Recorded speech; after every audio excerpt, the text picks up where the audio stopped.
नमस्कार, VNM news में आप सभी का स्वागत है। मैं हूं रंजना दवे। देश दुनिया की छोटी बड़ी खबरों से पहले आई नजर डालते हैं आज के हेडलाइंस पर। कतर ने 8 पूर्व भारतीय नौसैनिकों को सुनाई सजाए मौत। नौसैनिकों को छुड़ाने के कानूनी रास्ते ढूंढ रही है सरकार।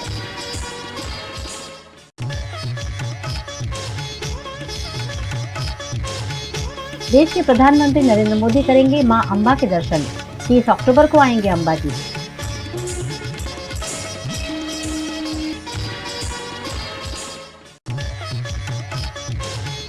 और वडोदरा के सुजैन 4 रास्ता पर बना नया सर्कल।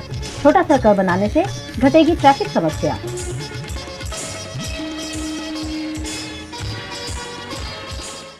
भारत के 8 पूर्व नौसैनिकों को कतर ने मौत की सजा सुनाई है, जिन छुड़वाने के लिए भारत सरकार प्रयासरत है। कतर की एक अदालत ने भारत के 8 पूर्व नौसैनिकों को मौत की सजा सुनाई है। ये 1 साल से कतर की अलग अलग जेलों में कैद हैं। हिंदुस्तान टाइम्स की रिपोर्ट के मुताबिक भारत सरकार ने इस पर हैरानी जाहिर की है। उन्होंने छुड़वाने के लिए कानूनी रास्ते खोजे जा रहे हैं। विदेश मंत्रालय की तरफ से जारी बयान में कहा है कि हम जजमेंट की डिटेलिंग का इंतजार कर रहे हैं। कतर सरकार ने 8 भारतीयों पर लगे आरोपों को सार्वजनिक नहीं किया है। कतर में जिन 8 पूर्व नौसेना अफसरों को मौत की सजा दी गई है, उनके नाम हैं captain Navtej Singh Gill, captain Saurabh Vashisht, captain Virendra Kumar Verma, commander Purnendu Tiwari, commander Suganakar Pakala, commander Sanjeev Gupta, commander Amit Nagpal और सेलर रागेश। कतर की इंटेलिजेंस एजेंसी के स्टेट सिक्योरिटी ब्यूरो ने इंडियन नेवी के 8 पूर्व अफसरों को 30 अगस्त 2022 को गिरफ्तार किया था। गुजरात के पवित्र यात्राधाम अंबाजी के दर्शन करने देश के प्रधानमंत्री नरेंद्र मोदी गुजरात आ रहे हैं। गुजरात के पवित्र धाम अंबाजी में मां अंबा के दर्शन करने 30 अक्टूबर को देश के प्रधानमंत्री नरेंद्र मोदी गुजरात आ रहे हैं। मिली जानकारी के अनुसार सुबह का कार्यक्रम आयोजित किया गया है। इस कार्यक्रम के चलते अंबाजी में अधिकारियों की मीटिंग आयोजित की गई। प्रधानमंत्री के अंबाजी आगमन के चलते चिखला में 4 हेलीपैड बनाने की कार्यवाही शुरू की गई है। अंबाजी के चिखला में पहली बार हेलीकॉप्टर उतारा जाएगा। गुजरात के वडोदरा के सुजैन 4 रास्ता पर खूबसूरत गरबा सर्कल का आज वडोदरा के मेयर के हाथों उद्घाटन किया गया। वडोदरा का सुजैन सर्कल 23 मीटर का होने की वजह से यहाँ ट्रैफिक की समस्या उत्पन्न होती थी, जिसके चलते सर्कल को 5 मीटर घटाकर सर्कल का नवीनीकरण किया गया है। हिताची कंपनी के CSR फंड से यहाँ नया सर्कल बनाया गया है, जिसमें 4 कपल्स गरबा खेलते हुए नजर आ रहे हैं। वडोदरा शहर की शान मानी जाती नवरात्रि की पहचान को उजागर करता हुआ ये सर्कल काफी खूबसूरत है, जिसका उद्घाटन वडोदरा की मेयर પિંકી સોની કે હાથો કિયા ગયા। જે પહેલા સુસેન સર્કલ તરીકે ઓળખાતું હતું, લગભગ 23 મીટરનો વ્યાસ ધરાવતું સર્કલ હતું, જ્યાં અહીં થતી વારંવારની ટ્રાફિકની સમસ્યાને અનુલક્ષીને એનો ટ્રાફિકના નિયમો પ્રમાણે થોડો વ્યાસ ઘટાડ્યો, 5 મીટર જેટલો વ્યાસ ઘટાડી અને હિટાચી કંપની દ્વારા આ સર્કલ આખું એનું निर्माण કરવામાં આવ્યું છે, જેમાં પર્યાવરણ એટલે કે પ્રકૃતિને પ્રાધાન્ય આપતા પ્લાન્ટેશન પણ કરવામાં આવ્યા છે। સાથે સાથે આપણી વડોદરા કલા અને સંસ્કૃતિની નગરી વડોદરા અને વડોદરાની ઓળખ એટલે ગરબા। દેશ અને દુનિયામાં વડોદરા પ્રખ્યાત છે વડોદરાના ગરબા માટે। ત્યારે ગરબાના મોટિફવાળા 4 દિશામાં 4 કપલ્સ ગરબા રમે છે એવી પ્રતિકૃતિ પણ મૂકી છે। સાથે સાથ સાંજના મોડી સાંજના એટલે કે રાતના સમયે રંગબેરંગી લાઇટ્સથી ફુવારાઓ પણ આ આખા સર્કલનું આકર્ષણ જમાવશે। હિટાચી કંપનીને પર્યાવરણ, પ્રકૃતિ, ટેકનોલોજી અને વિજ્ઞાન બધું જોડી અને આવું સુંદર સર્કલ વડોદરાને ભેટ આપવા બદલ હું અભિનંદન પાઠવું છું। यहाँ रात के समय रंग बिरंगे फव्वारे भी देखने मिलेंगे। पर्यावरण को ध्यान में रखकर सर्कल पर पेड़ पौधे भी लगाए गए हैं। सर्कल की लंबाई चौड़ाई घट जाने से यहाँ ट्रैफिक की समस्या भी हल होगी। इजराइल और हमास के बीच जारी जंग में इजराइल ने आज हमास के 250 ठिकानों पर हमला कर दिया। इजराइल और हमास के बीच जारी जंग का आज 20वां दिन है। इजराइल सेना ने गाजा में करीब 250 जगहों पर हमला किया है। इस दौरान उन्होंने हमास के ठिकानों, कमांड सेंटर, सुरंगों और रॉकेट लॉन्चर्स को निशाना बनाया। इजरायली सेना ने बताया कि नेवी ने खास यूनिट्स में एक मिसाइल पैड पर हमला किया। ये साइट मस्जिद और किंडर गार्टेन के एकदम पास में मौजूद थी। इस बीच पहली बार इजराइल के PM बेंजामिन नेतन्याहू ने माना कि इजराइल 7 अक्टूबर के हमले को रोकने में नाकामयाब रहा। नेतन्याहू ने कहा, आने वाले समय में 7 अक्टूबर को हमास का हमला न रोक पाने के लिए मेरे साथ ही सभी को जवाब देना पड़ेगा। वहीं इजरायली सेना ने बताया कि वो बुधवार रात टैंकों के साथ उत्तरी गाजा में घुसे थे। उन्होंने हमास के कई ठिकानों और रॉकेट लॉन्च पोजीशन को निशाना बनाया। दूसरी तरफ यरूशलम पोस्ट की रिपोर्ट के मुताबिक इजराइल अमेरिकी की बात मानकर जमीनी हमले को कुछ समय तक टालने के लिए तैयार हो गया है। दूसरी तरफ ईरान के सुप्रीम लीडर अयातुल्लाह खामेनेई ने गाजा पर इजराइल के हमले के लिए अमेरिका को जिम्मेदार ठहराया। उन्होंने कहा कि इजराइल हमास पर जो हमला कर रहा है उसके पीछे अमेरिका का हाथ है। गाजा में जो अपराध हो रहे हैं उसे अमेरिका डायरेक्ट कर रहा है। अमेरिका के हाथ बच्चों, महिलाओं और कई दूसरे लोगों के खून से रंगे हुए हैं। अमेरिका अपराधियों का सहभागी है। भारत के स्टार बल्लेबाज हार्दिक पांड्या इंजरी के चलते आने वाले कुछ मैच नहीं खेल पाएंगे, ऐसी संभावना सामने आ रही है। ऑलराउंडर हार्दिक पांड्या लिगामेंट में चोट लगने की वजह से वनडे वर्ल्ड कप में इंग्लैंड के खिलाफ प्लेइंग 11 से बाहर रह सकते हैं। ये मैच रविवार 29 अक्टूबर को लखनऊ में खेला जाएगा। वे इस मैच के लिए टीम इंडिया के साथ लखनऊ में नहीं गए हैं। वे अभी नेशनल क्रिकेट एकेडमी बेंगलुरु में हैं और अपनी चोट का इलाज करवा रहे हैं। ऐसा कहा जा रहा है कि अगर उनकी चोट ठीक नहीं होती है तो वे 2 नवंबर को मुंबई में श्रीलंका और 5 नवंबर को कोलकाता में साउथ अफ्रीका के खिलाफ होने वाले मैच से बाहर हो सकते हैं। हालांकि अभी तक भारतीय क्रिकेट कंट्रोल बोर्ड ने इसकी पुष्टि नहीं की है। हार्दिक को बांग्लादेश के खिलाफ 19 अक्टूबर को पुणे में खेले गए मैच में चोट लगी थी। 9वें ओवर की तीसरी बॉल पर उनका टखना मुड़ गया था। वे क्रीज पर ही बैठ गए थे। चोट ज्यादा होने की वजह से वे बाकी का मैच नहीं खेल पाए थे। उनका ओवर भी विराट कोहली ने पूरा किया था। पंड्या 22 अक्टूबर को न्यूजीलैंड के खिलाफ भी नहीं खेले थे। वे पुणे से बेंगलुरु स्थित नेशनल क्रिकेट एकेडमी में चले गए थे। अभी वे एनसीए में ही डॉक्टर्स की निगरानी में रिहैब कर रहे हैं। खबरों का दौर यूं ही चलता रहेगा। फिलहाल वक्त है एक ब्रेक का।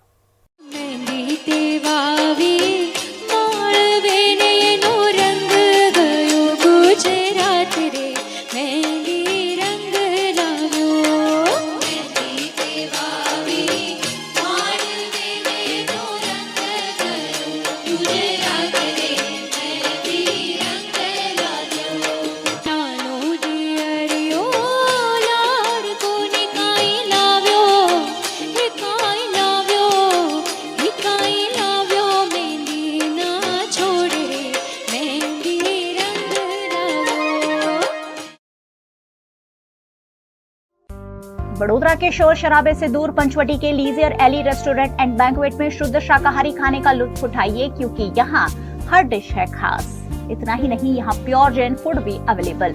50 से 350 लोगों की कैपेसिटी वाले वेल इंटीरियर बैंक्वेट हॉल के साथ रूम फैसिलिटी, ब्राइडल मेकअप और स्टेज डेकोरेशन की भी सुविधा। होटल लीजियर एली एंड बैंक्वेट में 150 से 200 कार पार्किंग की facility, corporate pack lunch, 3 kilometre तक फ्री होम डिलीवरी और टेक अवे पार्सल पर 10% डिस्काउंट। 50 से 20 लोगों के स्मॉल गेट टुगेदर के लिए प्राइवेट डाइनिंग रूम और आउटडोर केटरिंग की भी सुविधा। यहाँ का स्किल्ड मैनेजमेंट आपके हर मौके को बनाता है बेहद शानदार। कोतरीगुड़ा सर्कल पर जल्द शुरू हो रहा है टेक अवे काउंटर। लीजियर एली रेस्टोरेंट एंड बैंक्वेट और citizen community cooperative credit society સર્વને શાહુકારો તથા પ્રાઇવેટ ફાઇનાન્સરોના આકરા વ્યાજમાંથી મુક્તિ અપાવે છે। ઓછી વત્તી દરેક પ્રકારની આવક ધરાવતા લોકો માટે ઓછા વ્યાજે સરળ હપ્તે અનેક પ્રકારની લોન ઉપલબ્ધ। ફાઇનાન્સ કંપનીઓ કરતા ઘણા ઓછા વ્યાજ।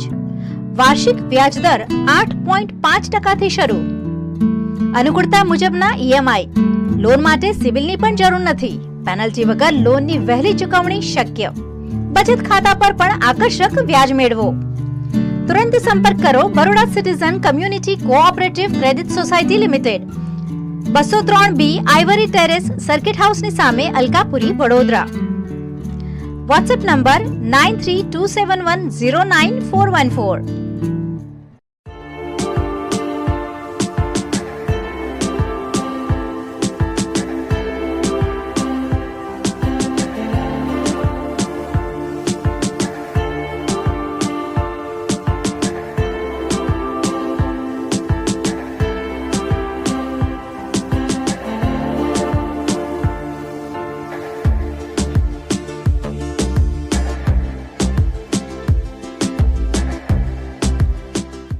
भारत ले रहा है इलेक्ट्रिक अंगड़ाई। क्यों ना हम साथ चले,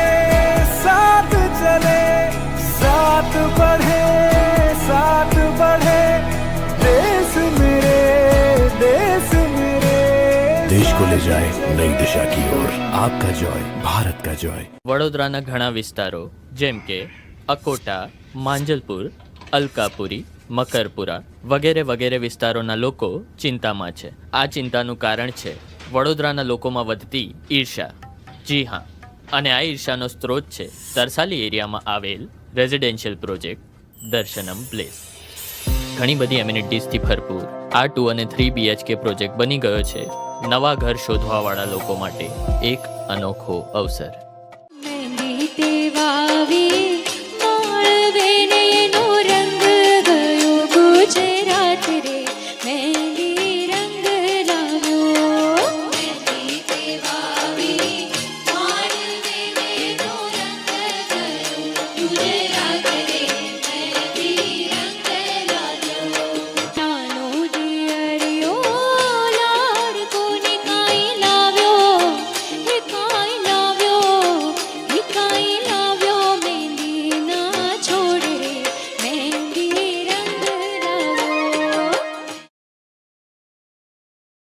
आदिवासी संस्कृति को जीवंत रखने और आदिवासी हस्तकला को बढ़ावा देने के आशय से गुजरात सरकार द्वारा अहमदाबाद में आदि महोत्सव का आयोजन किया गया है। गुजरात के अहमदाबाद के वस्त्रापुर इलाके में अहमदाबाद हाट पर गुजरात के मुख्यमंत्री भूपेंद्र पटेल और अन्य अग्रणियों की उपस्थिति में आदि महोत्सव का शुभारंभ किया गया है। गुजरात में दूसरा आदि महोत्सव आयोजित किया गया है जो 3 नवंबर तक चलेगा, जिसमें गुजरात समेत आंध्र प्रदेश, महाराष्ट्र, राजस्थान जैसे कई राज्यों के स्टॉल्स पर हस्तकला और आदिजाति समुदाय की कला और संस्कृति को प्रदर्शित करती हुई वस्तुएं बिक्री के लिए रखी गई है। इससे पहले 2018 में आदि महोत्सव का आयोजन गुजरात राज्य में किया गया था। इस मौके पर केंद्रीय जनजाति कार्य मंत्री अर्जुन मुंडा, राज्य के आदिजाति विकास मंत्री कुबेर डिंडोर, सांसद रमीला बारा, विधायक अमित ठाकर समेत के अग्रणियों की भी उपस्थिति रही।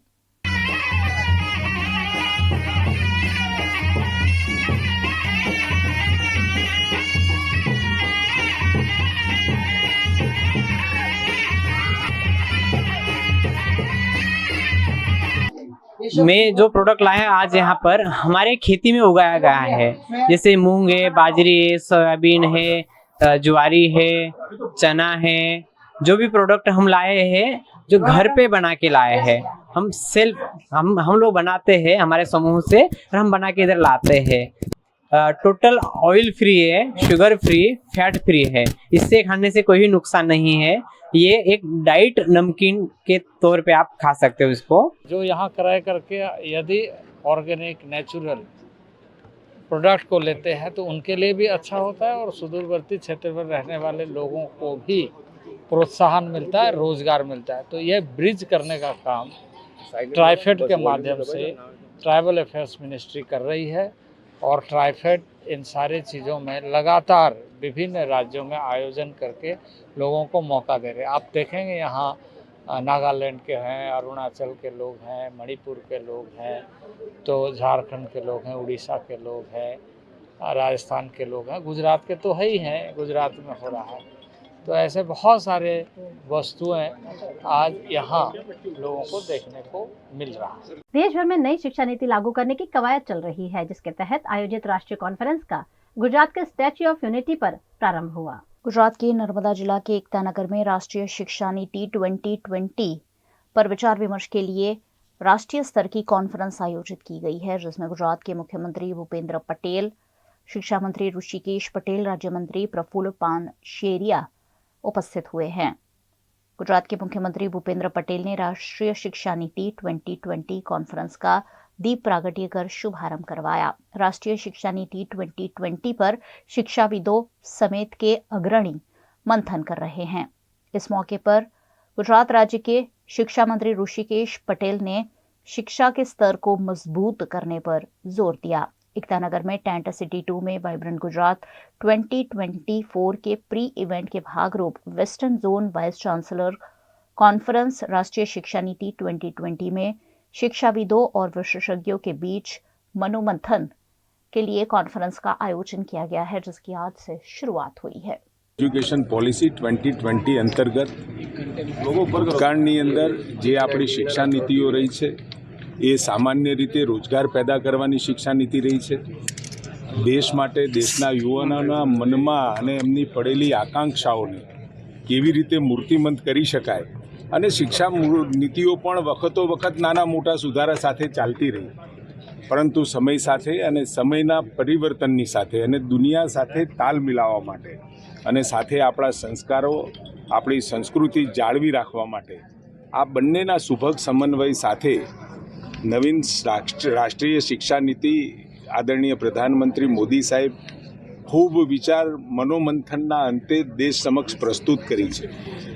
કોઈ પણ દેશની શિક્ષા નીતિ કેવી હોવી જોઈએ, એની ભૌગોલિક, સાંસ્કૃતિક ધરોહર સાથે જોડાયેલી અને સાથે સાથે દુનિયા સાથે કદમ મિલાવી શકાય એ રીતની.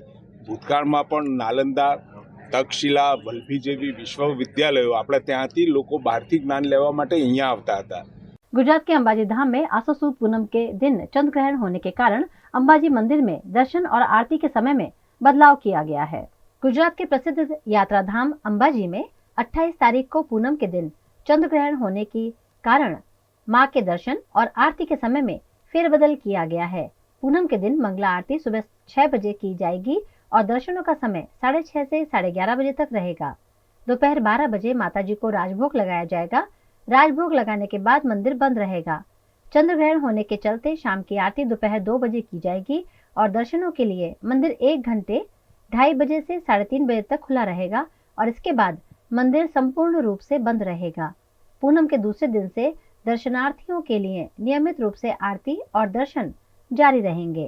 आसो सुद पूनम माताजीनी मंगला आरती सवारे 6 कलाके थशे.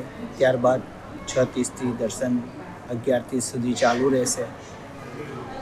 આસો સુદ પૂનમના દિવસે ચંદ્રગ્રહણ હોવાથી જે વેદનો સ્પર્શ લાગતો હોય છે એ પ્રમાણે આરતી તથા દર્શનના સમયમાં ફેરફાર કરવામાં આવેલ છે. માતાજીનો રાજભોગ 12 કલાકે થશે. ત્યારબાદ સંપૂર્ણ દર્શન બંધ રહેશે. માતાજીની જે સાયમ આરતી સાંજે થાય છે એ ચંદ્રગ્રહણના હિસાબે બપોરે 2 કલાકે થશે. 2 થી 2:30 સુધી आरती थसे.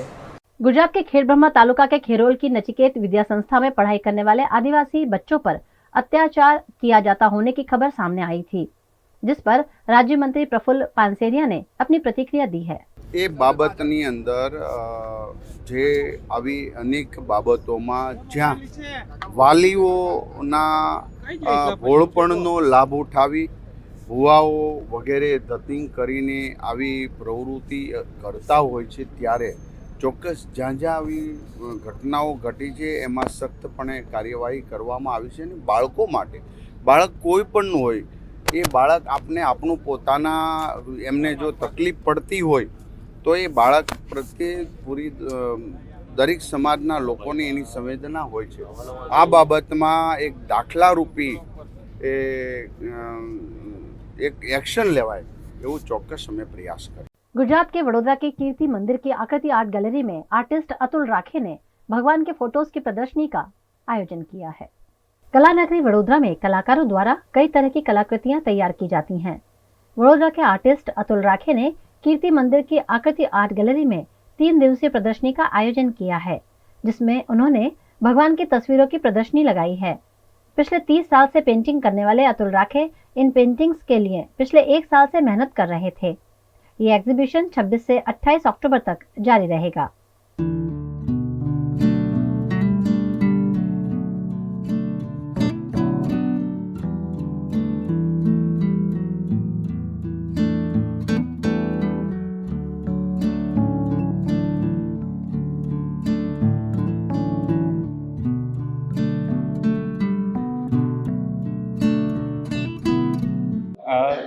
મહાકાલી માતાના વિવિધ મુદ્રામાં પેઇન્ટિંગ છે. દક્ષિણ કાલી, આદ્યા કાલી અને કંકાલી કાલી, એ બધા વિવિધ મુદ્રામાં મહાકાલી માતાના પેઇન્ટિંગ. પછી સમાધિ મંદિરમાં બાબા જે રીતે અલગ અલગ વસ્ત્રોમાં એમના પેઇન્ટિંગ્સ અને એમના ફેસના એક્સપ્રેશન્સ એ વગેરે જોવા જેવા છે. તો દરેક ભક્તોને અહીંયા આગળ પધારવા વિનંતી. 25 પેઇન્ટિંગ છે. ઓઇલ પેઇન્ટિંગ છે કેનવાસ ઉપર. वडोदरा के जवाहर नगर में युवक पर हुए जानलेवा हमले मामले परिजनों द्वारा विरोध प्रदर्शन करते हुए आवेदन पत्र दिया गया। गुजरात के वडोदरा में जवाहर नगर पुलिस स्टेशन इलाके में आकाश शर्मा पर हुए जानलेवा हमले मामले रिफाइनरी रोड गोरवा संघर्ष समिति द्वारा पुलिस कमिश्नर कार्यालय में आवेदन पत्र देकर न्याय मांगा गया। हम पुलिस भवन में आए हैं कमिश्नर से अर्जी करने के लिए। मेरा भांजा आकाश शर्मा बाइक लेके जा रहा था, रास्ते में एक पड़ोसी से कुछ बोला चाली हुई। आंटी ने बोला तुम बाइक लेके क्यों स्पीड में जा रहे हो, उस बात को लेके झगड़ा हुआ। उन्होंने बोला कि अभी रुक जा, मैं मेरे 2 बेटों को बुलाती हूँ और तुझे बताती हूँ। ऐसे करके उन्होंने बुलाया और लड़कों से मरवाया। और हमारी अपील ये है कि उनको आरोपियों को गिरफ्तार करें और सख्त से सख्त कार्यवाही हो उनके ऊपर। एक आरोपी को पकड़ा है और दूसरे 2 आरोपी अभी बाकी हैं गिरफ्तार करना। गुजरात में कार्यरत सामाजिक संगठन आनंद आश्रम चैरिटेबल ट्रस्ट द्वारा सीनियर सिटीजन्स के लिए हैप्पीनेस होम स्वर्ग का निर्माण होने जा रहा है, जिसका शिलान्यास 29 अक्टूबर को होगा। वरिष्ठ नागरिक अपने जीवन का आखिरी समय हंसी खुशी और प्रेम भरे माहौल में बिता सके, इस आशय के साथ आनंद आश्रम चैरिटेबल ट्रस्ट द्वारा आनंद के बामण गांव में सीनियर सिटीजन्स के लिए हैप्पीनेस होम बनाया जा रहा है, जिस पर आनंद आश्रम के पदाधिकारियों द्वारा पत्रकार परिषद में जानकारी दी गई। ईश्वर जी ऐसे भवन का निर्माण करवा रहे हैं जिसके अंदर न रहने की बहुत अच्छी सेवा सिचुएशन तो है ही, पर एक जो खास व्यवस्था है जिसमें आनंद आश्रम दूसरे वृद्धाश्रम से अलग होगा। आनंद आश्रम जो पिछले 12 सालों से विभिन्न सेवाओं में जुड़ा हुआ है, उसमें आनंद आश्रम का समाज के साथ का ऑलरेडी इंटरफेस है। समाज के लोग हमारे साथ जुड़े हुए हैं और खुशी है। इंडस्ट्री का साथ भी मिल रहा है, ट्रस्टीज़ का साथ, वॉलंटियर्स का साथ, वडोदरा वासियों का साथ और सबके साथ सहकार से ये शिलान्यास 29 अक्टूबर को बामण गांव माही नदी के किनारे होने जा रहा है। गुजरात के वडोदरा के 17 वर्षीय वेट लिफ्टर ने सूरत में आयोजित SGFI स्टेट चैंपियनशिप में गोल्ड मेडल जीता है। गुजरात के वडोदरा की 17 वर्षीय निवेदिता कलाम्बे ने सूरत में आयोजित की गई school games federation of India की स्टेट वेट लिफ्टिंग चैंपियनशिप में गोल्ड मेडल जीता है और दिसंबर 2023 में पटना में आयोजित होने वाली राष्ट्रीय स्पर्धा के लिए निवेदिता क्वालिफाई हुई हैं। इस कंपटीशन के लिए क्वालिफाई होने वाली वे वडोदरा की एकमात्र युवती हैं। सूरत में आयोजित चैंपियनशिप में वडोदरा के अन्य 3 खिलाड़ी दक्ष राज परमार, जतिन शर्मा और फैनल राज परमार ने भी मेडल जीतकर वडोदरा शहर का नाम रोशन किया है। ये तमाम खिलाड़ी खेल महाकुंभ में भी अपना प्रदर्शन दिखाएंगे। मैं वेट लिफ्टिंग में पार्टिसिपेट करेલું। मैं अंडर 17 में भाग લીધેલો અને મારા તઈ કઈ કુલ 12 લોકો હતા। मैं 26 ની સ્નેચ મારેલી અને 26 ની ક્લીન એન્ડ જર્ક મારેલી, એમાં મને 3rd પ્રાઇઝ મળ્યો છે। મારા ઘરમાં મારા પેરેન્ટ્સે મારો બહુ સપોર્ટ કર્યો છે અને કોચે મને બહુ સપોર્ટ કર્યો છે। આગળ મને આ સ્પોર્ટમાં છે ને રહેવાની ઈચ્છા છે। હું સુરત ખાતે યોજાયેલી SGFI school games of India central ફેડરેશનમાં 45 કેટેગરીમાં હું ભાગ લીધો હતો વેઇટલિફ્ટિંગમાં। આખા ગુજરાતમાં ઓલ ઓવર ગુજરાતમાંથી સુરત, અમદાવાદ, વડોદરા, દાહોદ વગેરે જેવા ક્ષેત્રમાંથી આવ્યા હતા અને મારી કેટેગરીમાં 4 કમ્પેરિટર હતા અને ટોટલ 150 જેટલા પાર્ટિસિપન્ટ હતા। એમાં હું સ્નેચમાં 31 kg વેઇટ ઉઠાવ્યું હતું અને ક્લીન એન્ડ જર્કમાં 38 kg વેઇટ ઉઠાવ્યું હતું। આમ ટોટલ મારું 61 kg થયું હતું। કોચ તરફથી સ્પોર્ટ કોમ્પ્લેક્સમાં અમને તાલીમ આપવામાં આવે છે એન્ડ કોચ તરફથી અમને રોજની 2 કલાકની પ્રેક્ટિસ હોય છે। ત્યાં ખૂબ જ પ્રોત્સાહન આપીને અમને સર પ્રેક્ટિસ કરાવે છે અને કોમ્પિટિશનમાં પણ અમને ખૂબ જ પ્રેરણા આપે છે કે કેવી લિફ્ટ મારવી, કેવી સેટ કરવી। Schools games of federation of India ગુજરાતમાં 150 જેટલા વેઇટ લિફ્ટરે ટોટલ ભાગ લીધો હતો। વેઇટ લિફ્ટિંગ પણ એક એવી ગેમ છે કે જેમાં તમે આગળ વધી શકો છો અને બરોબરનું નામ હજી પણ સારું આગળ વધારી શકો છો, રોશન કરી શકો। કારણ કે વેઇટ લિફ્ટિંગ ગેમમાં વેઇટ જોઈને જ અમુક ફિમેલ કે આ તો અમારાથી ના થાય, ફિમેલથી આટલું વેઇટ ઉઠાવવાનું, પણ એવું કશું હોતું નથી। અમારા જે 4-5 હજી સ્ટુડન્ટો છે જે વેઇટ લિફ્ટિંગ કરે છે સારું અને એમને કોઈ इंजरी के कसूर होता नहीं। आजादी के अमृत महोत्सव के अंतर्गत मेरी मिट्टी मेरा देश कार्यक्रम का आयोजन किया गया, जिसमें मिट्टी से भरे कलश के रथ को प्रस्थान किया गया। आजादी के अमृत महोत्सव के अंतर्गत मेरी मिट्टी मेरा देश कार्यक्रम आयोजित किया गया है, जिसके अंतर्गत देश के हर गांव से मिट्टी एकत्रित की गई है। डभोई विधानसभा की 82 ग्राम पंचायत सहित डभोई नगर पालिका विस्तार की मिट्टी अमृत कलश में भरकर रथ का प्रस्थान विधायक शैलेश मेहता द्वारा हरी झंडी दिखाकर किया गया। इस मौके पर जिला पंचायत उप प्रमुख वकील अश्विन पटेल, पालिका प्रमुख बीरेन शाह, तालुका पंचायत प्रमुख राजेंद्र तड़वी सहित कार्यकर्ता बड़ी संख्या में उपस्थित रहे। अमृत कलश को डभोई से जिले में एकत्रित करने के बाद अहमदाबाद और उसके बाद दिल्ली ले जाया जाएगा। दिल्ली में बन रहे अमृत वाटिका निर्माण में देश के छोटे छोटे गांवों से लाई गई मिट्टी उपयोग में लेकर देश की मिट्टी को वंदन और वीरों को नमन कर सच्ची श्रद्धांजलि दी जाएगी। આવતીકાલે રાજ્ય સ્તરે અમદાવાદ ખાતે રિવરફ્રન્ટ પર બધા કુંભ જવાના છે, ત્યારે ડભોઈ તાલુકાના 83 ગ્રામ પંચાયતો અને 118 ગ્રામોની માટી સાથે જ ડભોઈ નગરના 9 વોર્ડની માટી લઈને અહીંયાથી કળશ કાલે જિલ્લા મથકે જશે અને જિલ્લા મથકેથી ગાંધીનગર ખાતે જશે। મારી માટી મારો દેશ અમૃત મહોત્સવના ઉપલક્ષમાં આ કાર્યક્રમ રાખવામાં આવ્યો છે, જેમાં વીરોને શ્રદ્ધાંજલિ આપવાનો પણ કાર્યક્રમ છે। માટીને વંદન, વીરોને અભિનંદન, આ જે સૂત્ર મોદી સાહેબ તરફથી આપવામાં આવ્યું છે અને એને અનુરૂપ ગામે ગામથી માટી લાવીને જે અમૃત વાટિકા દિલ્હીમાં બની રહી છે એમાં આ માટીનો ઉપયોગ કરવામાં આવશે। मध्य प्रदेश के नाहरगढ़ में दशहरे के दूसरे दिन विजय एकादशी का पर्व मनाने की पुरानी परंपरा है और इस मौके पर निकलने वाली झांकियां लोगों में आकर्षण का केंद्र बनती हैं। मध्य प्रदेश के मंदसौर जिले के नाहरगढ़ नगर में दशहरे के एक दिन बाद परंपरा अनुसार विजय एकादशी का पर्व मनाया गया। हर वर्ष की तरह इस वर्ष भी एकादशी के दिन नगर में झिलमिलाती झांकियों का चल समारोह आयोजित किया गया, जिन्हें निहारने बड़ी संख्या में नाहरगढ़ समेत आसपास क्षेत्र के लोग मौके पर पहुंचे। नाहरगढ़ नगर में यह आयोजन पिछले 13 सालों से नगर के ही युवा समाज सेवी ओमगिरी गोस्वामी द्वारा हर साल आयोजित करते हुए परंपरागत तरीके से दशहरे के एक दिन बाद एकादशी पर असत्य पर सत्य की विजय की खुशी में झांकियां निकाली जाती है।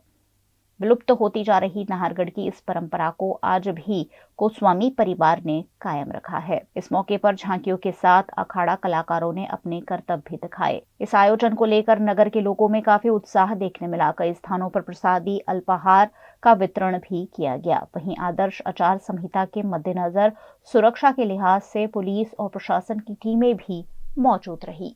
ये हमारे नाहरगढ़ गांव की संस्कृति है, जो पिछले 13 वर्ष पूर्ण हो चुके हैं। संस्कृति को हम 14वें वर्ष में ये बनाने जा रहे हैं, झांकियों का 11 का ये पर्व। मैं सभी को शुभकामनाएं देती हूँ और सभी से ये अनुरोध भी करती हूँ जो सुन रहे हैं कि जो ये हमारी संस्कृति है उसको हम आगे बढ़ाएं और बढ़ चढ़ के इस संस्कृति में हिस्सा लें। झांकियों का आयोजन बिल्कुल बहुत पुरानी परंपरा है नाहरगढ़ की, और बीच में ये परंपरा विलुप्त होती नज़र आ रही थी, लेकिन बीच में दोनों भाइयों ने ओमगिरी जी गोस्वामी और मुकेश गिरी गोस्वामी ने इन्होंने सभी झांकियों को आर्थिक सहयोग देकर प्रोत्साहन राशि के रूप में इस प्रथा को जीवित रखा है। और मैं उम्मीद करता हूँ कि इसी तरह इन दोनों भाइयों का सहयोग बना रहेगा और ये परंपरा हमेशा के लिए कायम रहेगी। गुजरात के वडोदरा में बड़ौदा क्रिकेट एसोसिएशन की एजीएम होने वाली है। इस एजीएम में बीसीए के सदस्यों के हित में एडवोकेट कमल पंड्या ने कई सवाल उठाए हैं। गुजरात का वडोदरा शहर, जिसने कई राष्ट्रीय अंतर्राष्ट्रीय क्रिकेटर यहाँ से दिए हैं, यहाँ क्रिकेट को बढ़ावा देने के लिए बड़ौदा क्रिकेट एसोसिएशन कार्यरत है और बड़ौदा क्रिकेट एसोसिएशन सालों से क्रिकेट से जुड़ी गतिविधियाँ करता आया है। लेकिन बड़ौदा क्रिकेट एसोसिएशन कई बार तरह तरह के विवादों में भी पड़ जाता है, कई तरह के सवाल भी बीसीए के ऊपर खड़े होते हैं और इस बार भी बीसीए के ही सदस्य एडवोकेट कमल पंड्या ने कुछ सवाल खड़े किए हैं। बीसीए की एजीएम होने वाली है और उससे पहले कमल पंड्या ने कुछ सवाल रेस किए हैं बड़ौदा क्रिकेट एसोसिएशन की ओर से। एडवोकेट कमल पंड्या हमारे साथ हैं, उनसे जानेंगे कि क्या सवाल वो उठा रहे हैं बीसीए से। कमल भाई, आपने कुछ आज एक आवेदन भी दिया है और आपने बीसीए की और कुछ सवाल उठाए हैं, क्या है ये सवाल? ये क्या है कि हर साल हमारी एजीएम होती है और हर 3 साल के बाद बीसीए का इलेक्शन होता है, जिसमें प्रेसिडेंट, ऑफिस बेरर्स और एपेक्स काउंसिल रखा होती है। ये सब जो होता है वो सुप्रीम कोर्ट और लोढ़ा कमेटी के गाइडलाइन के बाद जो कॉन्स्टिट्यूशन फेरफार हुआ उसके मुताबिक होता है। ये दफ़े जो एजीएम होने वाली है 28 तारीख को, ये एजीएम केवल हर साल का जो हिसाब है वो क्लियर करने का और उसको बीसीसीआई में सबमिट करने का इसीलिए मीटिंग है। और ये मीटिंग के अंदर अगर किसी को क्वेरी है बंधारण के बारे में या ये जो हिसाब है उसके बारे में, तो वो क्वेश्चंस 10 दिन के पहले दे सकता है। और इसी मुताबिक मैं रूल्स एंड रेगुलेशन मुताबिक 10 दिन पहले जो भी सब मेरे प्रॉब्लम थे, प्रश्न है बीसीए के सामने, वो वहाँ रख दिए है। क्या क्या सवाल आपने उठाए हैं, क्या क्या दिक्कतें हैं और क्या क्या सुधार बड़ौदा क्रिकेट एसोसिएशन को करना चाहिए? मैं 2006 से बड़ौदा क्रिकेट एसोसिएशन में सक्रिय हूँ। मैं अलग अलग कमेटियों में होके लास्ट एपेक्स काउंसिल में था और मेरी वही निवृत्ति यानी 70 ईयर्स हुआ। उसके बाद मैं कोई इलेक्शन नहीं लड़ सकता बीसीए में, इसीलिए अब मैं कोई इलेक्शन लड़ नहीं सकता हूँ। लेकिन मैं लाइफ मेंबर हूँ और लाइफ मेंबर के हिसाब से मैंने कितने सवाल खड़े किए। उसमें पहला सवाल ये है कि गए एजीएम के टाइम पे प्रमुख साहब ने बोला था, क्योंकि डॉक्टर विजय शाह जो भाजपा के प्रमुख है उन्होंने बोला था कि बड़ौदा सिटी के कितने मेंबर्स आप लोग लेते नहीं हो। तो ये क्या है कि 2010 से मेंबर लेते नहीं थे। तो ये रजूआत ऐसी हुई कि भाई कमेटी बनाएंगे हम और कमेटी बना के उसमें नक्की होगा और फिर मेंबर लेंगे।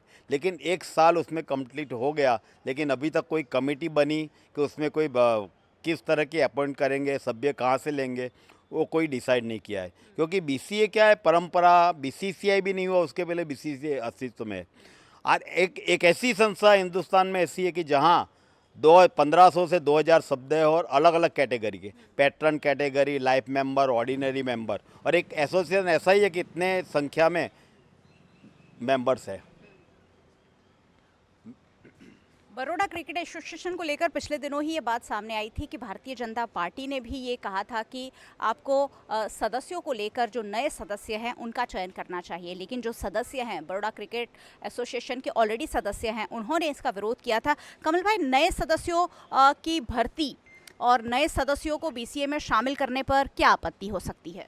आपत्ति क्या है कि उसमें ऐसे तो क्या है कि कॉन्स्टिट्यूशन के मुताबिक कोई भी सिटीजन अप्लाई कर सकता है जो बड़ौदा में रहता हो। कॉन्स्टिट्यूशन में ऐसा लिखा है कि बड़ौदा का जो रईस हो वो अप्लाई कर सकता है, उसको फॉर्म भर के देने का, और वो फॉर्म एपेक्स काउंसिल में सबमिट करे और एपेक्स काउंसिल डिसाइड करे कि ये मेंबर बनाने लायक है नहीं है, उस तरह हो सकता है। लेकिन ये क्या है कि 2000 जब सुप्रीम कोर्ट का डिसीजन था, लोढ़ा कमेटी के रिपोर्ट के बाद आया, उस टाइम पे सुप्रीम कोर्ट ने रोक लगा दी थी कि कोई नए मेंबर नहीं लो या इलेक्शन नहीं करो। इसी हिसाब से जो इलेक्शन हुआ वो भी देर से हुआ, और उसके बाद अभी भी ये जो साल का होगा वो भी जो पूरी 3 साल की टर्म पूरी नहीं होगी। और अभी क्या किया है कि बीसीए ने ये दफ़े जो कमेटी बनाई, गए साल इलेक्शन हुआ और इलेक्शन के बाद जो कमेटी बनी, वो सब कमेटी में जो मेंबर्स नहीं है, नियम क्या है कि कॉन्स्टिट्यूशन के मुताबिक 1500 के 2000 सभ्य है, उसमें से वो आपको नॉमिनेट करना चाहिए। लेकिन गए दफ़े प्रेसिडेंट ने आपको शाही से एपेक्स काउंसिल के अंदर जो नॉन सभ्य है उसको कमेटी में रखा है। तो मेरा विरोध ऐसा है कि जो बीसीए के सभ्य नहीं है वो सभ्यों को आप कमेटी में कैसे लग सकते हो, और उसको तात्कालिक धोरण से उनको निकालना चाहिए। दूसरा, कॉन्स्टिट्यूशन के मुताबिक स्कूल और अलग अलग एकेडमी जहाँ से क्रिकेटर बीसीए को मिलते हैं, अभी उन्होंने क्या किया कि लास्ट टाइम उन्होंने वही जो स्कूल और एकेडमी जो मेंबर्स थी उनको निकाल दिया। नियम मुताबिक क्या है कि आज जो भी क्रिकेट के खिलाड़ी अंडर 19 हो, अंडर 14 हो, सब लड़के स्कूल या एकेडमी से आते हैं। अगर आप उनको जो मेंबर नहीं बनाएंगे तो आपको भविष्य में बीसीए को क्रिकेटर कहाँ से मिलेंगे। तो मेरा एक सजेशन वो भी है कि जो स्कूल और क्लब पहले से जो मेंबर पहले थे उनको कोई भी कायदेसर की प्रक्रिया किए बिना उनको दूर किया है, तो उसको तात्कालिक धोरण से उनको मेंबर बनाना चाहिए। क्या आप कहना चाहेंगे कि बीसीए के जो पदाधिकारी है वो कहीं ना कहीं अपनी मनमानी कर रहे हैं क्रिकेट एसोसिएशन को चलाने में? भी प्रॉब्लम क्या हो गया है कि समरजीत साहब जब थे उस टाइम पे ये चल रहा था, लेकिन उसके बाद जो दोनों एक हो गए तो उस टाइम के बाद प्रमुख साहब ऐसा समझते हैं कि भी सब मैं ही डिसीजन लूँगा। ऐसे क्या है कि कॉन्स्टिट्यूशन के मुताबिक करो, कोई हमको सवाल नहीं होता है। जैसे अभी ये स्टेडियम बनाया, स्टेडियम बनाने की ज़रूरत थी, स्टेडियम बनाया। स्टेडियम बनाने के बाद क्या है कि 28,000 से 35,000 आदमी बैठे, ऐसा बड़ा स्टेडियम बनने वाला है। तो उसके लिए उसके 3 रास्ता चाहिए। इसलिए अभी क्या है कि एक ही रास्ता है, और वो भी रास्ता बीसीसीआई के नियम के मुताबिक नहीं है। क्योंकि स्टेडियम तो अच्छा बना है, 200 करोड़ का प्रोजेक्ट किया है बीसीए ने, और अभी बड़ौदा का भी सपना था कि अपने पास स्टेडियम नहीं है, तो इस हिसाब से स्टेडियम बना है, अच्छा है, लेकिन अभी उनके पास एक ही रास्ता है। तो मैं लिख के दिया है अभी कि अपने लिए दूसरा एक रास्ता। समरजीत गायकवाड़ जब प्रमुख थे उस टाइम पे गुजरात सरकार ने उनके साथ एमओयू किया था, और एमओयू में किया गया था कि भाई आपको जो भी स्टेडियम के प्रॉब्लम होगा, दिक्कत होगी, तो उस टाइम पे हम लोग आपको मदद करेंगे। तो मेरा यही कहना है कि भी आप सरकार को बोलो कि भी हमको सरकार को दूसरा रास्ता, एक रास्ता होता है, दूसरा रास्ता एग्जिट और एंट्री के लिए 2 रास्ता हो जाए, और तीसरा रास्ता कि जो वीआईपी और क्रिकेटर जो अपने होते हैं उनको स्टेडियम में ले जाना होता है। अभी क्या है कि पब्लिक दौड़ती है, तो इसके हिसाब से अगर किसी प्लेयर को लग भी जाता है तो उस हिसाब से वो वीआईपी रास्ता भी अपने लिए चाहिए, क्योंकि ये स्टेडियम ऐसा है कि जहाँ इंटरनेशनल खिलाड़ी या आईपीएल की टूर्नामेंट या बीसीसीआई और सेंट्रल की जो वर्ल्ड टीम है वो भी यहाँ के खेल सकती है, ऐसा स्टेडियम बनाया हुआ है। तो इस हिसाब से जो इंडस्ट्रियल एस्टेट है वो इंडस्ट्रियल एस्टेट को बोलना चाहिए कि हमारे वहाँ 5 दिन क्या 4 दिन के 1 दिन जो मैच है उसके लिए आपके जो एस्टेट है उसके अंदर से हमको रास्ता दो, तो हम वीआईपी और जो प्रेक्षक अपने क्रिकेटर है उनको वहाँ से ले जा सकें। बड़ौदा क्रिकेट एसोसिएशन ने एक बहुत ही वर्ल्ड क्लास लेवल का स्टेडियम बनाकर तैयार किया है, लेकिन कब तक वडोदरा शहर को इस स्टेडियम का और नेशनल इंटरनेशनल गेम कब खेले जाएंगे उस पर भी मैं सवाल पूछूंगी। और साकरदा की जो ज़मीन है अरविंद जानी की, उसका क्या मसला है ये भी मैं कमल भाई से ज़रूर पूछना चाहूँगी। कमल भाई, आप बात करें कौटुंबी के स्टेडियम की, कब तक ये शुरू होने की संभावना है? क्या इसमें भी कुछ गड़बड़ चल रही है? नहीं, उसमें कोई गड़बड़ नहीं चाहिए। स्टेडियम कंप्लीट हो गया है, अभी इंटीरियर डेकोरेशन के टेंडर भी पास हमारे समय में हो गए हैं और इंटीरियर डेकोरेशन का काम चल रहा है, और मेरे हिसाब से तो मार्च 2024 तक स्टेडियम कंप्लीट हो जाएगा। अच्छा, और साकरदा की जो ज़मीन है अरविंद जानी वाला, वो क्या मसला है? इसके पहले हमारी जो कमेटी आई उसके पहले मैनेजिंग कमेटी और ऑफिस बेरर्स थे, उस टाइम पे इन लोगों ने साकरदा के लिए एक ज़मीन स्टेडियम के लिए ली हुई थी। वो साकरदा की ज़मीन एक अरविंद भाई जानी करके है, उनके पास से उन्होंने करार किया था और उसके हिसाब से उसको 4 करोड़ रुपये दिए हुए थे। लेकिन ऐसे मसला देखा जाए तो वहाँ ज़मीन कहाँ है क्या है वो कोई देखने उस टाइम के हुद्देदार गए नहीं है, लेकिन ज़मीन का सौदा कर दिया और 4 करोड़ रुपये बीसीए के दे दिए। आज क्या है कि वो मसला चल रहा है। अब जब कमेटी में आया मैनेजिंग कमेटी को ये जगह नहीं है और ये पैसा देता नहीं है तो क्या करना है, तो वहाँ उनका नक्की किया कमेटी ने कि भी उसके पास अब जब जगह नहीं लेने की है, उसके पास से अपन पैसे भी ले ले। तो उस टाइम से उसके साथ मैनेजिंग कमेटी में करार हुआ था और उस करार के हिसाब से 8 करोड़ रुपये अरविंद जानी को देने के थे बीसीए को। लेकिन उन्होंने जो चेक दिया था वो चेक रिटर्न हुआ, और वो रिटर्न होने के बाद उसके सामने 138 नेगोशिएबल इंस्ट्रूमेंट के साबित कार्यवाही की और समरी सूट भी उसके सामने फाइल किया। वो दोनों केस डॉक्टर वकील विजय सिरके ने दाखिल किया हुआ था। वो दोनों केस के अंदर सुप्रीम कोर्ट तक वो लड़ा अरविंद जानी, लेकिन वहाँ कुछ भी उसका वो नहीं हुआ है, और आज की तारीख में जो उसका समरी सूट है उसमें डिक्री हो गया है और उसकी दरख्वास्त भर के 8 करोड़ और ब्याज के सह वसूल करने के लिए होना चाहिए। लेकिन बीसीए के तरफ से एक नया फतवा ऐसा निकाला है कि उन्हों के सामने ज़मीन जो नहीं है, ज़मीन का अपन जब एजीएम में ठहराव किया है कि उसके पास से पैसे ही लेने के हैं, तो फिर नया सूट करने की फाइल क्या करनी ज़रूरत थी। अभी उन्होंने स्टैम्प ड्यूटी भर के उसको जो ज़मीन है वो ज़मीन का दस्तावेज करने के लिए इन लोगों ने सूट फाइल किया है। तो इस तरह से पैसे जो है उसको बर्बाद करने की कोई ज़रूरत नहीं है। बीसीए के पैसे बीसीए ने ऑलरेडी एजीएम में नक्की हुआ कि उसके पास से पैसे ही लेने हैं, तो फिर उसके सामने रिकवरी ज़मीन के दस्तावेज के लिए क्या करना चाहिए। उसके पहले मेरा तो कहना आता है उसके सामने दरख्वास्त भर के पैसे की रिकवरी कैसे होए और बन सके तो उसको जेल में भेजे, इस तरह की कार्यवाही करनी चाहिए। यानी वो भी ओ के अंदर भी अरविंद जानी के केस में भी अंदर क्या राजकारण खेला जाता है वो मेरे को पता नहीं पड़ता है, उसके लिए भी मैंने सवाल किया है। और बीसीसीआई के भी कुछ 1.5-2 करोड़ बाकी होने की बात चल रही है, जबकि बीसीए कह रहा है कि हमारे बाकी है। बीसीसीआई और बीसीए के बीच पैसे की लेन देन का क्या मसला है? इसमें क्या है, बीसीए और जब कोई भी बीसीए है ऐसे तो बीसीए अभी स्टेडियम बना रहा है, तो हमारे बीसीसीआई का नियम क्या है कि जहाँ भी जो एसोसिएशन है अगर स्टेडियम बनाए तो आधा पैसा बीसीसीआई देती है और आधा पैसा बीसीए का खर्च करना पड़ता है। तो बीसीसीआई के हिसाब से पहले क्या था कि 4 साल तक उस के बारे में मसला सोल्व नहीं होता था, और हर साल जो रेगुलर हिसाब होना चाहिए होता नहीं था। लेकिन गए दफ़े लास्ट जो हमारी एपेक्स काउंसिल थी उसमें अजीत पटेल ट्रेजरर थे ऑफिस बेरर में, और उन्होंने के टाइम के अंदर सब रेगुलराइज हो गया और अभी तक के सब भी हिसाब हमने सबमिट कर दिए। इसमें क्या आता है, BCCI के गाइडलाइन के मुताबिक हर महीने हिसाब हमको भेजना पड़ता है और उसके बाद हर साल उसका ऑडिट होता है। वो ऑडिट BCCI में होता है, उस टाइम पे हमारा अकाउंटेंट के कोई भी ट्रेजरर हाजिर रहता है। उसमें क्या है कि अभी जो पैसे की बातचीत चल रही है उसमें क्या है, जैसे कैग का रिपोर्ट आया कि सरकार ने इस तरह से घपला किया है, लेकिन वो घपला नहीं होता है। उसमें क्या होता है कि हिसाब के लेन देन में किसी जो खर्च होता है वो बोलते हैं कि ये खर्च की मंजूरी है, कितना खर्च ऐसा होता है वो बोलते हैं खर्च की मंजूरी नहीं है।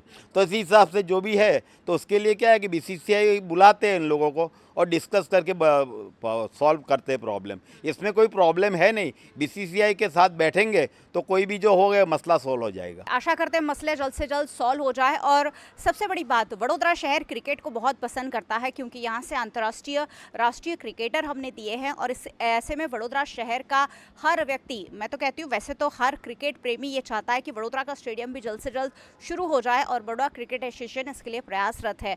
AGM होने वाली है और आशा रखती हूँ कि बड़ौदा क्रिकेट एसोसिएशन की ओर से उन सारे मुद्दों पर सहमति बन जाएगी जिस पर कहीं ना कहीं सवाल उठ रहे हैं या विवाद चल रहे हैं और वडोदरा शहर को और भारत देश को एक वर्ल्ड क्लास स्टेडियम जल्द से जल्द वडोदरा शहर से मिल पाएगा।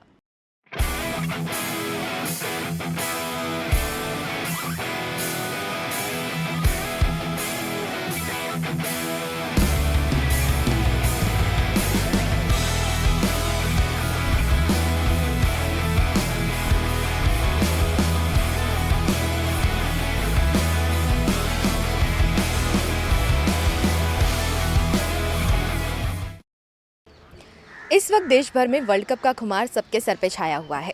क्रिकेट सिर्फ एक खेल नहीं, इस देश में हर किसी के लिए एक इमोशन है। ऐसे में कई ऐसे स्टूडेंट्स हैं जो अपनी प्रोफेशन को क्रिकेट के करियर में आगे बढ़ाना चाहते हैं। कई ऐसे लोग हैं जो प्रॉपरली क्रिकेट को फॉलो करना चाहते हैं, लेकिन वो करे कैसे? अब जब भी क्रिकेट की बात आती है तो जब भी इंडिया जीतता है क्रिकेट में तो आप एक उसको त्यौहार की तरह मनाते हैं और जब वो हारता है तो अपनी निजी हार हो इस तरह से अपना दुख मनाते हैं।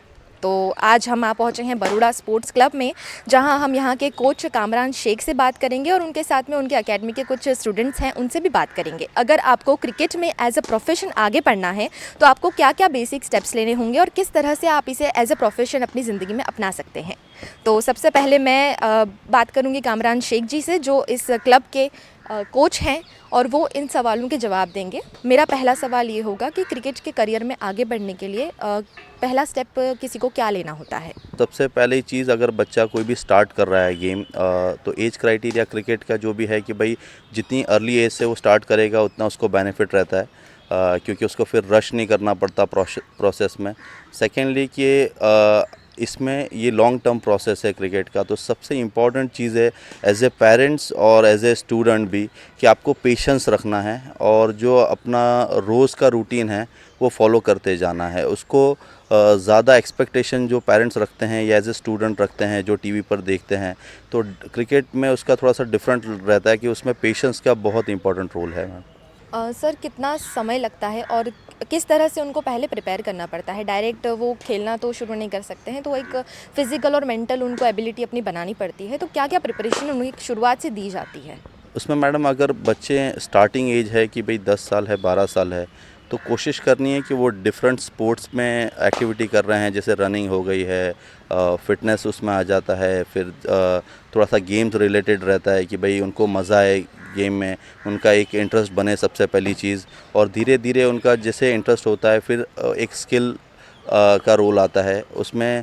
जो सबसे बड़ी दिक्कत रहती है एज ए बच्चों को कि थोड़ा सा बोरिंग पार्ट रहता है, लेकिन वहीं हमें एज ए कोच देखना है कि उनको अपने कितना इंटरेस्टिंग कर सकते हैं, उनको कितना मज़ा आ सकता है। तो अगर वो एंजॉय कर रहे हैं गेम को तो डेफिनेटली वो लोग कंटिन्यू करेंगे। कितना समय लगता है इन बच्चों को प्रैक्टिस करने में और एक प्रॉपर इस तरह से यहाँ पर खेलने में? ऐसे एक एजम्पशन अपने लगा सकते हैं तो एक प्रोफेशनल लेवल पर पहुँचने के लिए आपको 10 से 12 साल उसके पीछे मेहनत लगती है हमारी। यहाँ पर जो सिलेक्शन प्रोसेस है वो किस तरह से शुरू होता है कि बच्चे अब यहाँ पर प्रैक्टिस कर रहे हैं तो इसके बाद में क्या क्या स्टेप्स लिए जाते हैं? क्या वो स्टेट लेवल पे पहले खेलते हैं और उसके बाद में फिर आगे बढ़ते हैं? किस तरह से क्या होता है?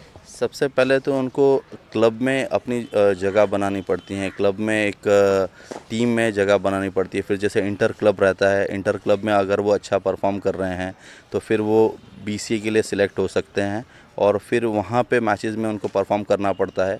तो ये स्टेप बाय स्टेप वो जा सकते हैं, लेकिन उसका स्टार्टिंग फेज़ है कि भाई सबसे पहले आपको क्लब के लिए परफॉर्म करना पड़ता है। अभी आपके एकेडमी में जो सारे स्टूडेंट्स हैं वो किस किस एज ग्रुप के हैं? यहाँ पे लड़कियाँ भी दिखाई दे रही हैं, लड़के भी अलग अलग एज के दिखाई दे रहे हैं, तो कितनी एज ग्रुप यहाँ पर फ़िलहाल मौजूद हैं आपके एकेडमी में? मैडम स्टार्ट होता है 8 ईयर से स्टार्ट होता है, फिर वो अराउंड 22-25 तक चलता है और उसमें एज रहता है कोई अंडर 12 है, अंडर 14 है, अंडर 16 है, 19 और 23। इसमें कोई एज लिमिट होती है कि बच्चे से मतलब बच्चे की एक लिमिट और किस एज तक ये ख़त्म हो सकता है? मैडम वैसे तो आप अगर स्टार्ट कर रहे हैं तो 7 to 8 ईयर से आप स्टार्ट कर सकते हो और जो एक प्रोफेशनल एथलीट की जो लाइफ होती है क्रिकेट में कि भाई 25-28 तक वो अच्छे से अपना 100% दे सकता है, तो वहाँ तक वो कंटिन्यू करते हैं। अगर किसी को किसी तरह की कोई डिज़ीज़ है, कोई प्रॉब्लम है, वैसे तो बहुत कम होता है बच्चों में ऐसा, लेकिन जैसा मैंने पूछा कि कोई बड़ी एज का भी इंसान अगर चाहे आकर खेलना, तो उसको अगर कोई प्रॉब्लम है जैसे डायबिटीज़ हो गई या कोई और प्रॉब्लम, तो क्या वो भी इस गेम में आगे बढ़ सकता है? उसके लिए मैडम सबसे पहले कि जो अगर वो क्लब पर आना चाहता है या प्रैक्टिस करना चाहता है, हम किसी को रोकते नहीं हैं, चाहे वो 25 ईयर्स का हो या 30 ईयर्स का हो। फिर वो प्रोफेशनल लेवल पे अगर वो जो उनको जो मोटिव है कि अगर फिटनेस के लिए आना चाहते हैं या सिर्फ कोई ऐसे होते हैं कि सिर्फ जो गेम को एंजॉय करना चाहते हैं कि भाई हम अच्छा ग्राउंड पे टाइम स्पेंड करना चाहते हैं, तो हम उसके लिए रोकते नहीं हैं। किसी को भी एज क्राइटेरिया वैसा नहीं है, लेकिन हाँ एक एथलीट के लिए जो परफॉर्मेंस होते हैं उसके लिए कुछ क्राइटेरियाज है, उनको मैच करना पड़ता है। इसके साथ साथ में लोगों को लगता है कि जो दूसरे करियर्स हैं जैसे डॉक्टर हो गया, इंजीनियर हो गया, तो वो करियर जो हैं थोड़े डिफ़िकल्ट होते हैं कि आपको बहुत पढ़ाई करनी पड़ रही है, फिर आगे जाना पड़ रहा है। तो क्या क्रिकेट एक इजी करियर है? क्योंकि कई लोगों को ऐसा लगता है कि इसमें कुछ नहीं करना है, आपको बस खेलना ही तो है। तो क्या ये एक इजी करियर है? ये जो क्वेश्चन है उससे स्टूडेंट भी उसका आंसर दे सकते हैं और मैं उसको सिर्फ इतना बोलूँगा कि क्रिकेट इजी ऑप्शन नहीं है। आपको हाँ हो सकता है आप 2 महीने आप कंटिन्यू कर लो या 6 महीने, लेकिन अगर आपको एक प्रोफेशनल करियर इसमें बनाना है तो फिर बहुत मेहनत और पेशेंस, डेडिकेशन, डिटर्मिनेशंस बहुत सारी चीज़ें होती है। तो ये एक इजी ऑप्शन नहीं है जो एक पेरेंट्स को या बच्चों को टीवी पे दिखता है, वैसा नहीं है। उसके पहले बहुत मेहनत की ज़रूरत होती है इसमें। जैसा आपने कहा कि इसमें पेशेंस की भी ज़रूरत है और कुछ वक्त भी लग सकता है प्रोफेशनल क्रिकेटर बनने में। तो मैक्सिमम किसी को प्रोफेशनल क्रिकेटर बनने में कितना समय आपके हिसाब से लग सकता है? 8 ईयर से स्टार्ट होता है, फिर वो कैपेबिलिटी रहती है, रेगुलरिटी उसमें डिसिप्लिन रहता है। लेकिन अगर बच्चा 6-7 साल अच्छे से दे रहा है तो उसको कहीं ना कहीं फिर वो रिजल्ट्स मिल सकते हैं जैसे वो चाहिए उसमें।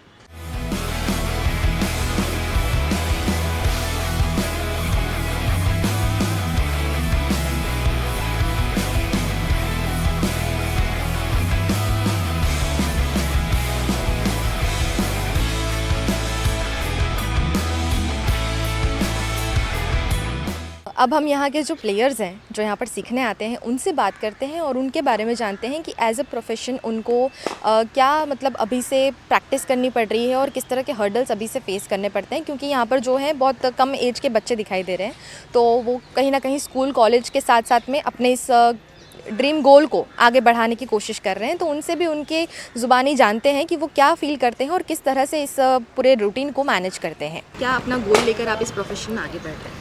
क्रिकेट चूज़ इसलिए किया था कि पहले से ही पैशन था, एक गोल था पहले से ही कि क्रिकेट की लाइन में आगे बढ़ने का है। स्टडीज़ भी हम करते थे, मगर क्या होता था कि प्रैक्टिस और स्टडीज़ में थोड़ा सा प्रॉब्लम होती थी।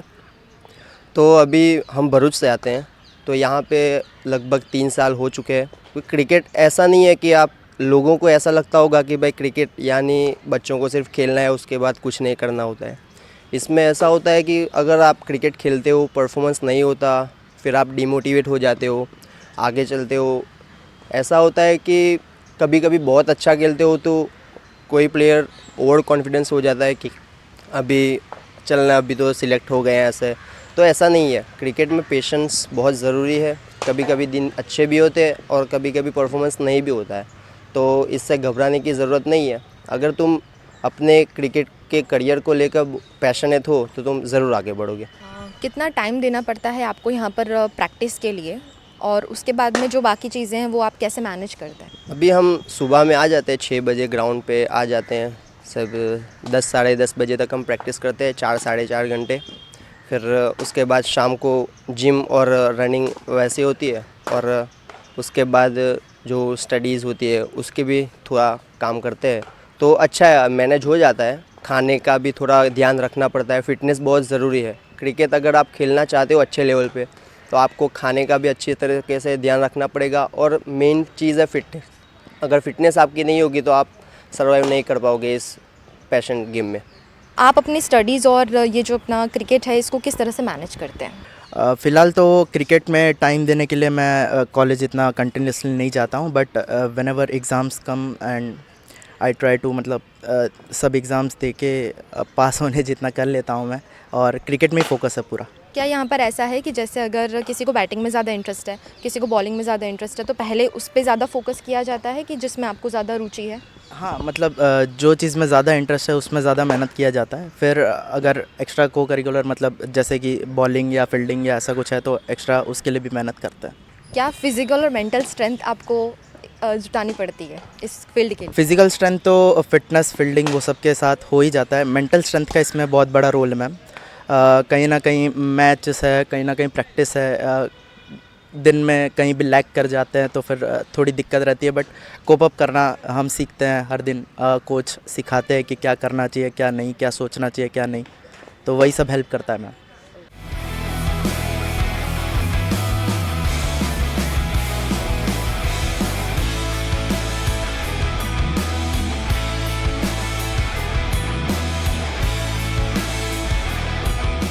यहाँ पर बॉयज़ तो बहुत सारे मौजूद हैं और गर्ल्स भी यहाँ पे कुछ मौजूद हैं, तो मैं उनसे भी बात करूँगी कि क्रिकेट का प्रोफेशन सही मायने में हमारे हिंदुस्तान में खासकर जब हम एज अ गर्ल बोलते हैं कि हमें स्पोर्ट्स में आगे बढ़ना है तो कई सारे सवाल खड़े हो जाते हैं, परिवार वालों के भी खड़े हो जाते हैं सवाल, और हमें क्या तैयारियां करनी होती हैं। कुछ लड़कियां भी ऐसी होंगी जो क्रिकेट की फील्ड में आगे बढ़ना चाहती होंगी, तो हमारे साथ में यहाँ पे लड़कियां भी मौजूद हैं, उनसे भी बात करते हैं और जानते हैं कि उन्होंने ये फील्ड क्यों चुना और आगे उनका क्या गोल है, किस तरह से वो प्रैक्टिस कर रही हैं। यहाँ पर मैं 1.5 साल से प्रैक्टिस के लिए आ रही हूँ क्रिकेट में, और मेरा अभी मेन फोकस पूरा BCA के लिए सिलेक्ट होना है, तो उसके लिए मैं मेहनत कर रही हूँ।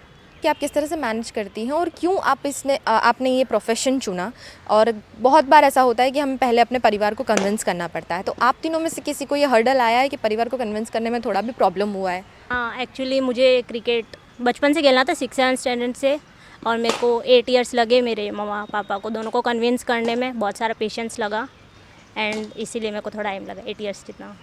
फैमिली फुल सपोर्ट करती है और बचपन से ड्रीम है क्रिकेट खेलना, BCA में सिलेक्ट होना। आपकी फैमिली में तो आपको कन्विंस करने में कोई इशू नहीं आया है, बट बहुत कम लड़कियां यहाँ पे दिखाई दे रही हैं, तो कई बार ऐसा होता है कि हमारा जो मोटिवेशन है वो कभी कभी डाउन हो जाता है, क्योंकि एक वुमेन के लिए क्रिकेट में आगे बढ़ना थोड़ा मुश्किल हो जाता है। तो किस तरह से आप तीनों अपने आप को मोटिवेट रखती हैं, ये मुझे आप बारी बारी बताइए प्लीज़। सबसे पहले तो जब मैंने क्लब ज्वाइन किया था तब इतनी गर्ल्स नहीं थी, बिकॉज गर्ल्स शाम की बैच में आती थी, तो I used to be only girl over year. So मुझे स्टार्टिंग से ही वो मेंटली प्रिपेयर होना पड़ा कि ओके हमें बॉयज़ के साथ ही प्रैक्टिस करनी है, और इसको मैंने बहुत ही पॉजिटिव वे में लिया कि ओके बॉयज़ में स्ट्रेंथ ज़्यादा होती है, तो हमें कहीं ना कहीं एक कॉम्पिटिशन मिलेगा खुद के लिए, तो इसीलिए मेरे को खुद को स्टार्टिंग से प्रिपेयर करना था। तो अब हम कंफर्टेबल है और हमें यहाँ पे जितने भी बॉयज़ सारे रिस्पेक्टफुल हैं, बहुत रिस्पेक्ट से बात करते हैं, तो हम सब कंफर्टेबली आराम से प्रैक्टिस कर सकते हैं और हम सब मिलके साथ में ग्रो करते हैं। एक्चुअली लड़कियां अगर सोचती है कि नहीं लड़कों के साथ हमारी प्रैक्टिस नहीं होगी, उनके साथ कंफर्टेबल नहीं है, ऐसा कुछ भी नहीं होता। अगर लड़कियां साथ में करती तो ज़्यादातर मजाक में रहती, मस्ती मजाक में रखती है। अगर लड़कों के साथ कंफर्टेबल हो जाता है, ऐसा कुछ भी नहीं है। अभी सब लड़के अच्छे से करते हैं, अच्छी प्रैक्टिस होती है और अच्छा चल रहा है प्रैक्टिस। आप भी मुझे इस सवाल का जवाब दीजिए कि एज ए प्रोफेशन आपने इसे चुना है, तो कभी कभी ऐसा डिमोटिवेशन हो जाता है, तो आप किस तरह से अपने आप को मोटिवेट रखती हैं? मेडिटेशन, बुक रीडिंग, डायरी, सब कुछ लिखना पड़ता है हर रोज़, माइंड में याद रखना पड़ता है मेरे ये गलती की है ऐसा।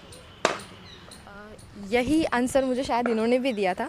तो क्या ये कोचिंग के द्वारा पहले आपको बताया जाता है कि इस तरह से अपने आप को मोटिवेट रखना है, या ये अपना खुद का एक वो है? ओके, क्या यहाँ पे जो सिलेक्शन होता है, जो प्रोसेस मुझे कामरान सर ने बताया कि तो वो क्या बॉयज़ के लिए अलग होता है और गर्ल्स के लिए अलग होता है, ऐसा कुछ है? सबसे पहले तो जो प्रैक्टिस मैचेस होती है यहाँ पर वो सेम ही होती है, बॉयज़ के लिए गर्ल्स के लिए हमारी मैचेस सारी साथ में होती है। अगर हम उस पर अच्छा फोकस करते हैं, अच्छा परफॉर्म करते हैं, तो जब BCA के सिलेक्शंस आते हैं वो अलग अलग होते हैं, बॉयज़ और गर्ल्स के लिए दोनों अलग अलग होते हैं और उसमें हम अलग अलग सिलेक्ट होते हैं। But at a club level आपको सब साथ में खेलना होता है, साथ में ही प्रैक्टिस करनी होती है, मैचेस वगैरह भी सब साथ में होते हैं। तो आज हमने यहाँ पर बड़ौदा स्पोर्ट्स क्लब में आकर यहाँ पर कोच से और उनके जो एकेडमी के स्टूडेंट्स हैं उनसे बातचीत करी और अपने सवालों के जवाब जानने की कोशिश करें। उम्मीद करती हूँ कि आपको आज का ये वीडियो बहुत पसंद आया होगा और आपको अपने सवालों के कुछ जवाब मिल गए होंगे। फिर वापस लौटेंगे इसी तरह के किसी टॉपिक के साथ में, एक और टॉक शो के साथ में। तब तक आप कॉमेंट सेक्शन में अपने टॉपिक्स को सजेस्ट कर सकते हैं कि अगला वीडियो आप किस बात पर चाहते हैं, किस टॉपिक पर चाहते हैं। तब तक जुड़े रहिएगा VNM TV के साथ में।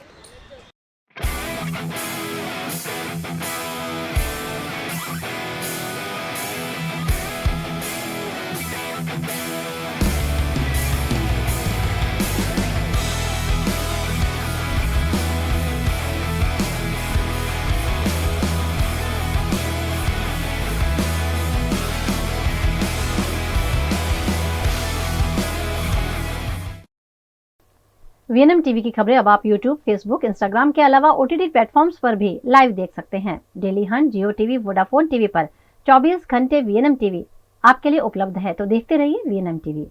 VNM न्यूज रूम से आज बस इतना ही। कल फिर मुलाकात होगी, तब तक के लिए इजाजत दीजिए। नमस्कार।